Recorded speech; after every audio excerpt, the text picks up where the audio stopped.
प्यारे बच्चों, मैं हूं नवीन वर्मा। स्वागत है आपका आपके प्यारे से चैनल इनक्रेडिबल कीमिया में। तो बच्चों, आज मैं आपके लिए लेकर आया हूं न्यूक्लियोफिलिक सब्स्टिट्यूशन रिएक्शन का लेक्चर नंबर 6, जिसमें बच्चों आज अपन लोग डिस्कस करने वाले हैं क्या SN2 मैकेनिज्म के बारे में। इसके पहले वाले वीडियो में बच्चों अपन लोग SN1 मैकेनिज्म के बारे में स्टडी अच्छे से कर चुके हैं। क्या सही है बात? Yes sir. तो इस वीडियो के अंदर बच्चों अपन लोग देखने जा रहे हैं क्या SN2 मैकेनिज्म। बच्चों वीडियो को लास्ट तक देखिएगा जरूर। और हाँ बच्चों, अगर ये वीडियो आपको अच्छा लगे और समझ में आए तो ये जो आपका प्यारा सा चैनल है इनक्रेडिबल कीमिया, उसे लाइक कीजिए, शेयर कीजिए और सब्सक्राइब करना बिल्कुल ना भूले। क्या सही है बात? Yes sir. क्या आप लोग उदास हैं? No sir. क्या आप लोग तनाव में हैं? No sir. क्या आप लोग घबराए हुए हैं? No sir. क्या आप लोग को एंटी एसिड की जरूरत है? No sir. क्या आप लोग को ट्रैंकुलाइजर की जरूरत है? No sir. क्या आपको एंटाहिस्टामिन की जरूरत है? No sir. क्या आप लोग बढ़िया से स्टडी कर रहे हैं? Yes sir. क्या आप लोग इस बार सिलेक्शन लेके रहेंगे? Yes sir. क्या वीडियो को स्टार्ट किया जाए? Yes sir. चलिए बच्चों, स्टार्ट करने जा रहे हैं क्या SN2 मैकेनिज्म के बारे में। सही है बात? Yes sir. SN2 mechanism, bimolecular nucleophilic substitution reaction. क्या? Bimolecular nucleophilic substitution reaction. इसमें अपन लोग बच्चों सबसे फर्स्ट हम लोग नेट रिएक्शन देखेंगे। क्या? Net reaction. फिर इसके बाद बच्चों मैं आपको मैकेनिज्म के बारे में बताऊंगा। देखिएगा, नेट रिएक्शन में मैंने आपके सामने एक रिएक्टेंट लिया बच्चों, वो रिएक्टेंट ऑप्टिकली एक्टिव है। RCH ड्यूटेरियम लगा दिया और लिविंग ग्रुप L। ठीक, हाँ। इसका रिएक्शन न्यूक्लियोफाइल के साथ, आपको पता बच्चों क्या होगा, लिविंग ग्रुप यहां से रिलीज किया जाएगा, यहां से हटाया जाएगा और उस लिविंग ग्रुप के प्लेस पे कौन आ जाएगा बच्चों? न्यूक्लियोफाइल। ठीक है, हाँ। तो प्रोडक्ट क्या बनेगा? RCH, CH से D और न्यूक्लियोफाइल, और यहां से कौन निकल गया बच्चों? L। किस फॉर्म में? L- के फॉर्म में। सही है बात? हाँ। तो ये है बच्चों रिएक्टेंट, ये है रिएक्टेंट और ये क्या है बच्चों? प्रोडक्ट है। ठीक है, हाँ सर। सर, हाँ सर, ये तो कायरल कार्बन है ना सर? हाँ। क्यों बच्चों? देखिएगा, इस कार्बन का जो हाइब्रिडाइजेशन है वो sp3 है। 1 सिग्मा, 2 सिग्मा, 3 सिग्मा और 1 हाइड्रोजन को लेकर के 4 सिग्मा बॉन्ड sp3 हाइब्रिडाइजेशन है ना? हाँ। और यहां पे सभी यूनिट डिफरेंट है बच्चों, एक एल्काइल ग्रुप, एक हाइड्रोजन, एक डी है और एक एल है। तो आपको दिखाई पड़ रहा बच्चों, जब रिएक्टेंट ऑप्टिकली एक्टिव था, ये क्या था? ऑप्टिकली एक्टिव है। जब रिएक्टेंट ऑप्टिकली एक्टिव बच्चों, तो वहां पे प्रोडक्ट में भी कायरल सेंटर प्रेजेंट है। प्रोडक्ट भी क्या बच्चों? ऑप्टिकली एक्टिव है। प्रोडक्ट भी क्या है? Optically active. अगर रिएक्टेंट ऑप्टिकली एक्टिव है बच्चों, तो प्रोडक्ट भी ऑप्टिकली एक्टिव बनेगा। अगर ये ऑप्टिकली इनएक्टिव है तो प्रोडक्ट भी ऑप्टिकली इनएक्टिव ही बनेगा। सही है बात? हाँ। चलिए बच्चों, अब इसके मैकेनिज्म के बारे में देख लेते हैं। ठीक है, हाँ सर। चलिए देख लेते हैं बच्चों मैकेनिज्म के बारे में। ठीक, हाँ। मैकेनिज्म में बच्चों मैंने आपके सामने यही रिएक्टेंट लिया। आपको पता है इस रिएक्टेंट के अंदर कार्बन की जो हाइब्रिडाइजेशन है sp3 है, मतलब जियोमेट्री कैसा रहेगा बच्चों? टेट्राहाइड्रल। तो कार्बन के ऊपर यूनिट क्या प्रेजेंट है? RH ड्यूटेरियम और लिविंग ग्रुप। ठीक, हाँ। जियोमेट्री क्या बच्चों? टेट्राहाइड्रल। ठीक, हाँ। अब देखिएगा बच्चों, न्यूक्लियोफाइल सॉल्यूशन में आ चुका है। आपको पता है SN2 मैकेनिज्म में फर्स्ट स्टेप में ही न्यूक्लियोफाइल आ जाता है, जबकि SN1 मैकेनिज्म में क्या होता है बच्चों? पहले लिविंग ग्रुप निकल जाता है, कार्ब कैटायन का फॉर्मेशन होता है, इंटरमीडिएट बनता है, फिर वहां पे सेकेंड स्टेप में न्यूक्लियोफाइल आता है। लेकिन SN2 मैकेनिज्म में पहले ही स्टेप में न्यूक्लियोफाइल आ चुका है। यहां से बच्चों लिविंग ग्रुप धीमे धीमे निकलेगा और न्यूक्लियोफाइल लिविंग ग्रुप के बैक साइड से धीमे धीमे अटैक कर रहा होगा बच्चों, जिसकी वजह से एक ट्रांजिशन स्टेट का फॉर्मेशन होता है। देखिएगा बच्चों, ये न्यूक्लियोफाइल बैक साइड से धीमे धीमे अटैक करेगा और ये लिविंग ग्रुप धीमे धीमे निकलेगा, तो एक ट्रांजिशन स्टेट का फॉर्मेशन होगा। ट्रांजिशन स्टेट क्या बनेगा बच्चों? देखिएगा, C के ऊपर R, हाइड्रोजन और ड्यूटेरियम जुड़े हैं और बच्चों लिविंग ग्रुप का जो बॉन्ड है धीमे धीमे क्या हो रहा होगा? ब्रेक हो रहा होगा। ये बॉन्ड धीरे धीरे ब्रेक हो रहा होगा और बैक साइड से न्यूक्लियोफाइल अटैक करके बॉन्ड का फॉर्मेशन कर रहा होगा। सही है? हाँ। तो ये क्या है बच्चों? ये क्या है? ट्रांजिशन स्टेट है। ठीक, हाँ। तो क्या यहां पे इंटरमीडिएट कार्ब कैटायन बनता है? No sir. तो क्या SN2 मैकेनिज्म में इंटरमीडिएट ट्रांजिशन स्टेट बनता है? हाँ। देखिएगा बच्चों, ये बॉन्ड क्या हो रहा है? बॉन्ड का फॉर्मेशन हो रहा है और इस बॉन्ड का क्या हो रहा है? ब्रेक हो रहा है ये बॉन्ड, ठीक। हाँ, तो ये साइक्लिक ट्रांजिशन स्टेट बना।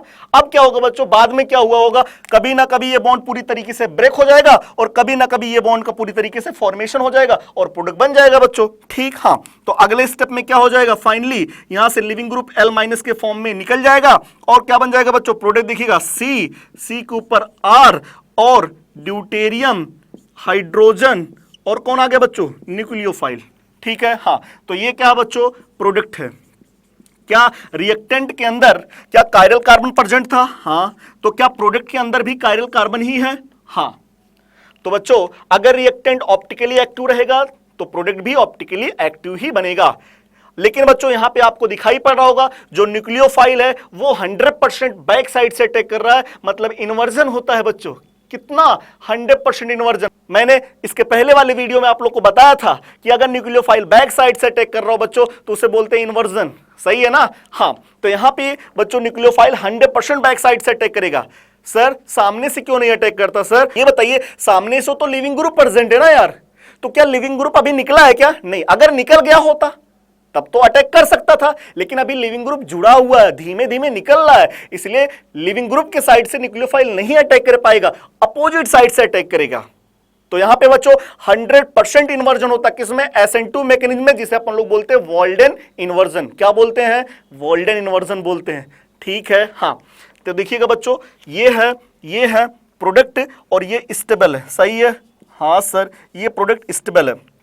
यहां पे आपको दिखाई पड़ा होगा फर्स्ट पॉइंट बच्चों, क्या यहां पे 100% इन्वर्जन देखने को मिलता है, हाँ, यहां पे 100% इन्वर्जन है बच्चों। अगर रिएक्टेंट का कॉन्फ़िगरेशन R है, ठीक, हाँ, तो जो प्रोडक्ट बनेगा बच्चों क्या उसका अपोजिट बनेगा, हाँ, तो प्रोडक्ट क्या बनेगा, S कॉन्फ़िगरेशन का बनेगा। अगर रिएक्टेंट का कॉन्फ़िगरेशन यस है तो जो प्रोडक्ट बनेगा बच्चों उसका कॉन्फ़िगरेशन R रहेगा, सही है बात। हाँ, मतलब आपको अपोजिट ही बनाना है, क्यों, क्योंकि न्यूक्लियोफाइल अपोजिट साइड से अटैक किया होगा, इसलिए कॉन्फ़िगरेशन चेंज हो जाएगा, सही है। हाँ, चलिए बच्चों अगला पॉइंट, अगर हम लोग इसका रेट इक्वेशन लिखें, क्या, रेट इक्वेशन, तो रेट इक्वेशन में देखिएगा, रेट इक्वेशन कैसे लिखेंगे, रेट इक्वेशन में rate equal to rate constant.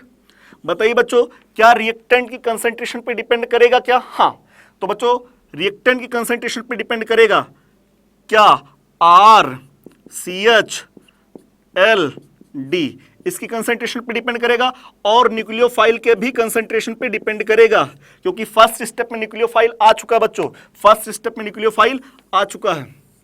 एक पॉइंट और बच्चों, ये जो SN2 मैकेनिज्म होता बच्चों, ये पोलर एप्रोटिक सॉल्वेंट में कंप्लीट होता है। कौन से सॉल्वेंट में, पोलर एप्रोटिक सॉल्वेंट में। सर ऐसा क्यों, अगर बच्चों आप लोग पोलर प्रोटिक सॉल्वेंट लेते तो बच्चों बॉन्ड जल्दी से, लिविंग ग्रुप वाला बॉन्ड जल्दी से टूट जाता है और क्या हो जाता है बच्चों, कार्ब कैटायन बन जाता है, और कार्ब कैटायन बन जाता तो मैकेनिज्म क्या हो जाता है, SN1। तो पोलर एप्रोटिक सॉल्वेंट में SN2 मैकेनिज्म क्या होता है बच्चों, कंप्लीट होता है, ठीक। हाँ, तो अगर बच्चों पोलर एप्रोटिक सॉल्वेंट की पोलरिटी इंक्रीज कर दिया जाएगा तो SN2 मैकेनिज्म का रेट इंक्रीज हो जाएगा, सही है बात। हाँ, अगला पॉइंट बच्चों यहां पे लिख सकते हैं कि जो रिएक्शन का रेट है बच्चों, जो रिएक्शन का रेट है वो पोलर एप्रोटिक सॉल्वेंट के पोलरिटी पे डिपेंड करता है। अगर पोलर एप्रोटिक सॉल्वेंट की पोलरिटी ज्यादा तो रेट ज्यादा। ये बताइए बच्चों इसमें जो रिएक्शन का ऑर्डर है, ऑर्डर कितना होगा, ऑर्डर 2 होगा। क्यों, क्योंकि बच्चों यहां पे पावर 1 है, यहां पे भी पावर 1 है, तो ऑर्डर 2 हो जाएगा। और मॉलिक्यूलरिटी क्या होता है बच्चों, कितने स्पीसीज कोलिजन करके प्रोडक्ट का फॉर्मेशन कर रहे हैं। तो बताइए बच्चों न्यूक्लियोफाइल और रिएक्टेंट आपस में कोलिजन करके प्रोडक्ट बना रहे हैं, तो इसमें 2 मॉलिक्यूल टकरा रहे हैं, इसलिए बच्चों आप लोग बताएंगे मॉलिक्यूलरिटी 2, ठीक है। हाँ, तो आपको पता चल गया बच्चों यहाँ पे 100% इन्वर्जन होता है। रेट इक्वेशन आपको दिखाई पड़ा, जो रेट इक्वेशन है इसमें रिएक्टेंट और न्यूक्लियोफाइल दोनों के कंसंट्रेशन पे डिपेंड करेगा।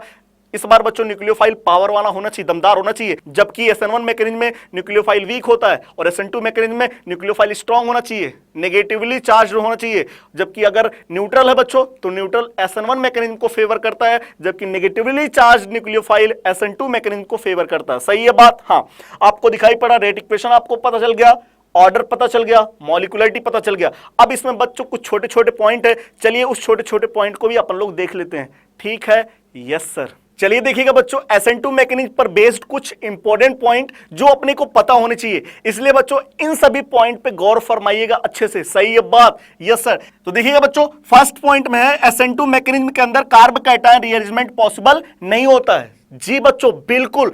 क्या बताइए, इंटरमीडिएट कार्ब कैटायन बनता है क्या? No sir. तो बताइए बच्चों, जब इंटरमीडिएट कार्ब कैटायन बनेगा ही नहीं तो क्या कार्ब कैटायन रीअरेंजमेंट होगा? क्या नहीं होगा। ना कार्ब कैटायन रीअरेंजमेंट होगा, ना रिंग एक्सपांशन होगा, ना रिंग कॉन्ट्रैक्शन होगा, कुछ नहीं होगा। सही है बात? हाँ सर। अगला पॉइंट बच्चों कि with increase concentration and strength of nucleophile rate of reaction get increases. आपको पता है बच्चों, क्या यहां पे जो रेट इक्वेशन अपन लोग लिखे थे, क्या रेट इक्वेशन में न्यूक्लियोफाइल की कंसंट्रेशन आ रहा था? हाँ, मतलब रिएक्शन का जो रेट होता है बच्चों वो न्यूक्लियोफाइल की कंसंट्रेशन पे डिपेंड करता है। तो अगर आप लोग न्यूक्लियोफाइल स्ट्रांग लेंगे या न्यूक्लियोफाइल की कंसंट्रेशन ज्यादा लेंगे तो रेट ऑफ रिएक्शन बढ़ जाएगा। इसलिए बच्चों SN2 मैकेनिज्म जब फेवर किया जाता है तो वहां पे स्ट्रांग न्यूक्लियोफाइल लिया जाता है और न्यूक्लियोफाइल की कंसंट्रेशन ज्यादा लिया जाता है। तो यहां पे लिखा है with increase concentration and strength of nucleophile rate of reaction increases, so SN2 mechanism can proceed with strong nucleophile of high concentration. सही है बात? Yes sir.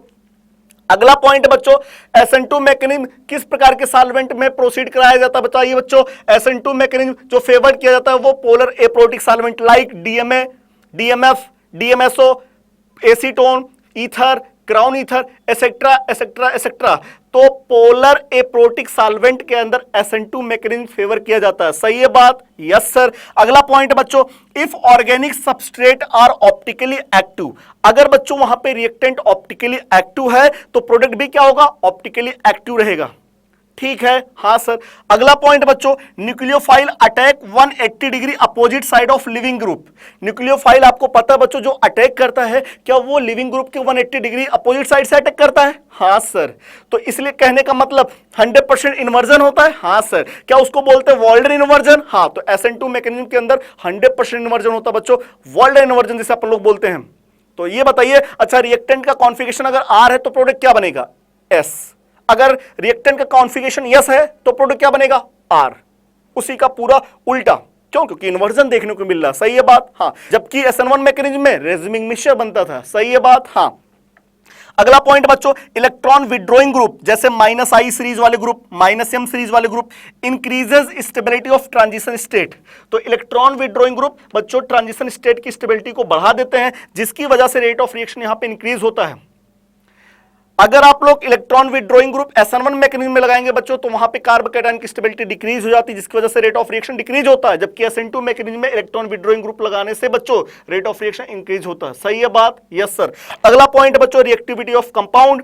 फर्स्ट केस इसमें हम if alkyl group are different, अगर alkyl group different बच्चों और leaving group same है तो बच्चों यहां पे जो हम लोग रिएक्टिविटी का ऑर्डर देखते हैं वो कार्ब कैटायन की स्टेबिलिटी से नहीं देखते हैं, स्टेरिक रिपल्सन से। सोचिए, अगर स्टेरिक रिपल्सन ज्यादा रहेगा तो क्या न्यूक्लियोफाइल आसानी से पीछे के साइड से आ पाएगा? क्या नहीं। तो बताइए बच्चों, उसको ज्यादा दिक्कत होगी तो न्यूक्लियोफाइल अटैक ही नहीं करेगा। सोचिए 3 डिग्री अल्काइल हैलाइड के अंदर अगर देखा जाए तो यहां पे 3 मेथाइल ग्रुप बल्कि हैं, तो न्यूक्लियोफाइल ऐसे ऐसे करके आएगा, ऐसे ऐसे। जबकि यहां पे सोचिए CH3X के अंदर पीछे के साइड से आसानी से अटैक कर देगा। जबकि यहां पे इस CH2 के ऊपर एक मिथाइल ग्रुप आ जाने से थोड़ा सा बच्चों न्यूक्लियोफाइल को अनकंफर्टेबल फील होगा। इसमें तो 2-2 मिथाइल लगे हैं, न्यूक्लियोफाइल थोड़ा सा ऐसे करके आएगा, ऐसे ऐसे करके आएगा। लेकिन बच्चों इसमें 3-3 मेथाइल ग्रुप लगे हैं, न्यूक्लियोफाइल आ ही नहीं पाएगा बेचारा। तो 3 डिग्री अल्काइल हैलाइड के अंदर बच्चों SN2 मैकेनिज्म बहुत कम होगा। 3 डिग्री अल्काइल हैलाइड की रिएक्टिविटी SN2 मैकेनिज्म के टुवर्ड बहुत ही कम होगी। सबसे ज्यादा रिएक्टिविटी किसकी होगी बच्चों? CH3X की, फिर एथाइल हैलाइड की। ठीक है? हाँ। फिर इसके बाद बच्चों अगर 2 मिथाइल ग्रुप लगाएंगे तो और कम हो जाएगी, 3 मिथाइल ग्रुप या अल्काइल ग्रुप लगाएंगे तो सबसे कम हो जाएगी। सही है बात? Yes sir. अगला बच्चों सेकंड केस है, अगर अल्काइल ग्रुप सेम कर दिया जाए और लिविंग ग्रुप डिफरेंट कर दिया जाए तो बच्चों यहां पे जो रिएक्टिविटी होगा वो लिविंग ग्रुप के लिविंग टेंडेंसी पे डिपेंड करेगा और उसी के डायरेक्टली प्रोपोर्शनल होगा। जितना अच्छा लिविंग ग्रुप रिएक्टिविटी उतनी जल्दी। सही है बात? हाँ। तो बच्चों reactivity directly proportional to leaving tendency of leaving group. सोचिए बच्चों, मैं हेलोजन के प्लेस पे एक बार आयोडीन, एक बार क्लोरीन, एक बार ब्रोमीन और एक बार फ्लोरीन, तो सबसे अच्छा लिविंग ग्रुप कौन होता? आयोडीन। तो बताइए रिएक्टिविटी सबसे ज्यादा किसकी? RI की। फिर इसके बाद RBr, फिर इसके बाद RCl, सबसे कम रिएक्टिविटी RF की। क्यों? क्योंकि फ्लोराइड माइनस आयन बहुत ही बैड लिविंग ग्रुप होता है। सही है बात? Yes sir. तो बच्चों मुझे लगता है बच्चों SN2 मैकेनिज्म के बारे में आपको अच्छे से पता चल गया, कुछ जो इंपॉर्टेंट पॉइंट है वो भी आपको पता चल गया, सही है बात? हाँ सर। तो बच्चों अगर ये वीडियो आपको अच्छा लगा हो और समझ में आया हो तो ये जो आपका प्यारा सा चैनल है इनक्रेडिबल कीमिया, उसे लाइक कीजिए, शेयर कीजिए और सब्सक्राइब करना बिल्कुल ना भूले। ओके बच्चों, बाय।